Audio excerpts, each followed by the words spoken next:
wasn't even thinking. Were you thinking? Well, the joke was this. So it's called Lincoln, Delaware, right? But everybody from Lincoln takes pride in it. And they go like, it's Lincoln City, because at one time And it's it a was crossroads, by the way. It's a just a yeah. It's a small little town. It's one little What do they convenience do? store. So they call it Lincoln City, and we're like, What do they do? But it's a village. Lincoln, Technically, it's a village. Lincoln City. Silver So, Neck Village. Yeah.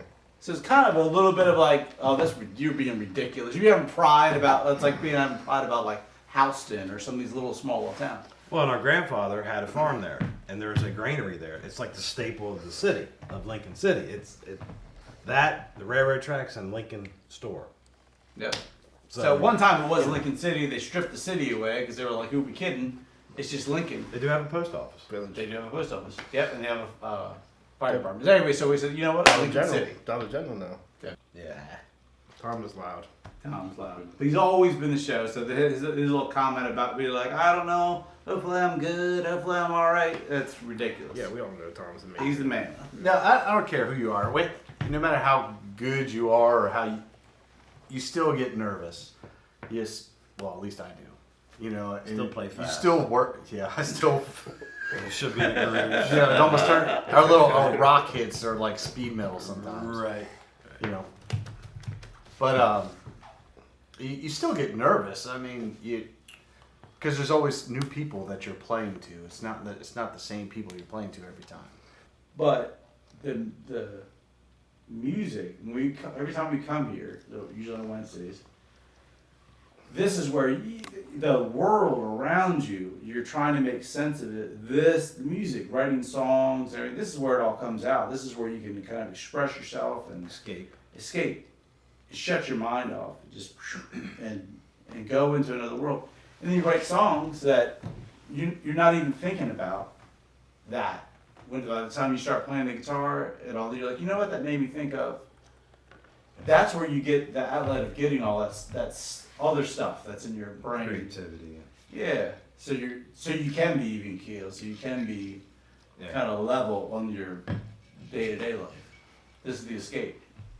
If it's rap, if it's R&B, if it's jazz, if it's country, you forget about the problems that you have, or what the problems going on around the world. The world right now is stupid crazy, but you put on some music that you're really into, and you kind of forget about it. For those 3 to 5 minutes, the world doesn't exist. Only your world and that music exists, and that's what it's always done for me, no matter what kind of music it was. Country, rock, old, Leonard Skinner, I don't know, Ozzy, Metallica, all that stuff. It just takes you away, and you forget about the whole world. You forget about your problems. You forget about your money problems. You forget about your girl problems. I put on Animal and Baggage, which awesome, by the way. You guys should listen to it when it comes out. But I'm sitting there driving down the road and I listen to it, and I seriously get zoned out from it. And I listened to it as a fan because I wasn't with these guys originally. So you kind of, I said it before, I'm not listening to me. I'm not listening to Kirby. I'm not listening to Dan or Brian. I'm listening to the music, and I forget that it's really us. It just takes you away. In this album, every song takes you to somewhere else. Your dad So said beat something that. like that, didn't he? With the first album. Beat that. He's very catchy. Right. Catchy. Well, that's the whole. You write a song. It's one thing, like if you want to have really technically complicated music. That's no offense, Dan, because I know that's great. Okay. But there's at the end of the day, you gotta have something that's gonna stick, or something that's gonna give you that emotion. That's gonna draw something out, even if it's a distant memory of another song that made you feel a certain way. It's gotta have that. It's gotta have either lyrically or musically or something to make you move, to make you feel something. If it doesn't do that, then it's not really doing much for anybody. But it's gotta make you feel. Well, the new album, Hysteria, was a little different than the first one for sure. We had a different player, the drums, and a little bit energy for sure.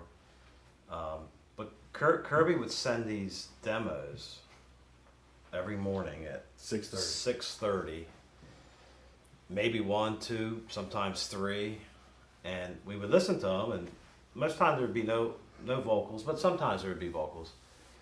And he'd be playing all the parts: the drums, the bass, guitar. Dave Grohl wannabe. Right. And we would listen to it every day. He would do that. Different ones every day, 7 days a week, pretty much 7 days a week. And if I heard no response, I was like, they're all crap. That's it. But we had like 50 of them.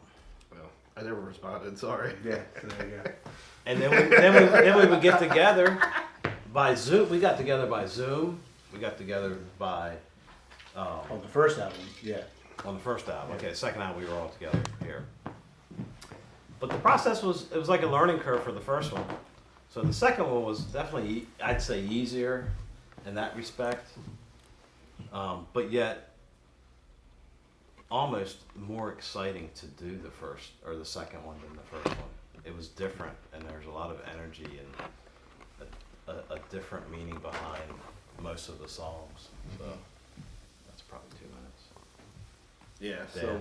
So this most recent album, I would say some of the challenges, great stuff is, obviously working through COVID was a big challenge, and because nobody really just knows really at the time what's going on. So we had like all this stuff going on. I remember, and just coming here and being able to play and just to come up with creative music of like how we were feeling at the time, and being able to express that through music was a wild trip, And then so with this album, like I've been playing bass for a long time, and I put a lot of heart and soul, into what I play and how I play it. So I personally, it was hard for me to come up with like the definitive bass line for all these songs. So that part took a while for me to hone down. And so, I hope that some of this music, if some bass lines really connect with just one person, their heart and soul, then that makes it all worth it, in my opinion. So. All right. For me, this is a whole new process for me because I've never really recorded in anything like this. If we, in our older stuff, my old like metal bands, we were in there for a whole day. That's all you had. You were in there for 6 hours because we were poor. Still am. But it was in and out. You didn't have time to redo anything.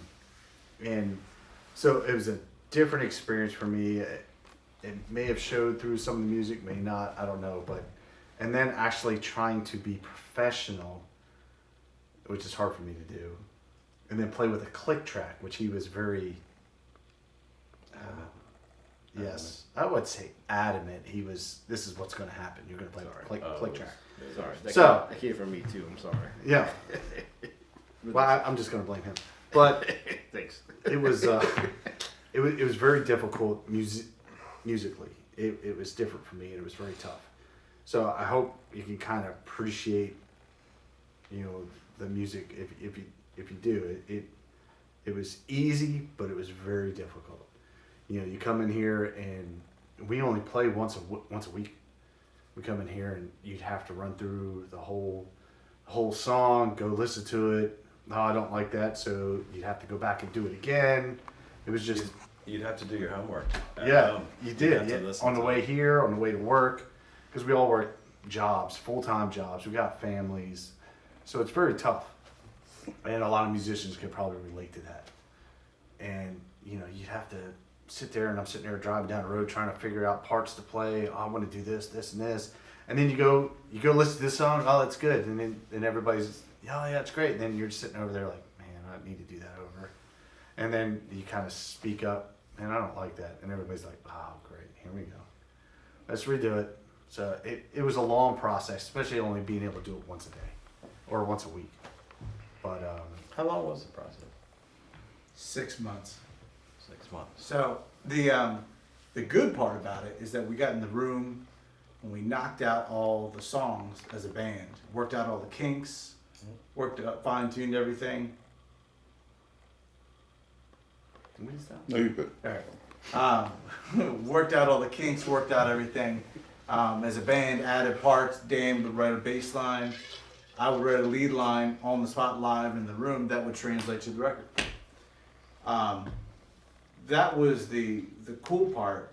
But COVID, as Dan was saying, like sometimes like Tom or Dan were like, hey, I can't come. There may or may not have been something. So it'd be me and Brian here.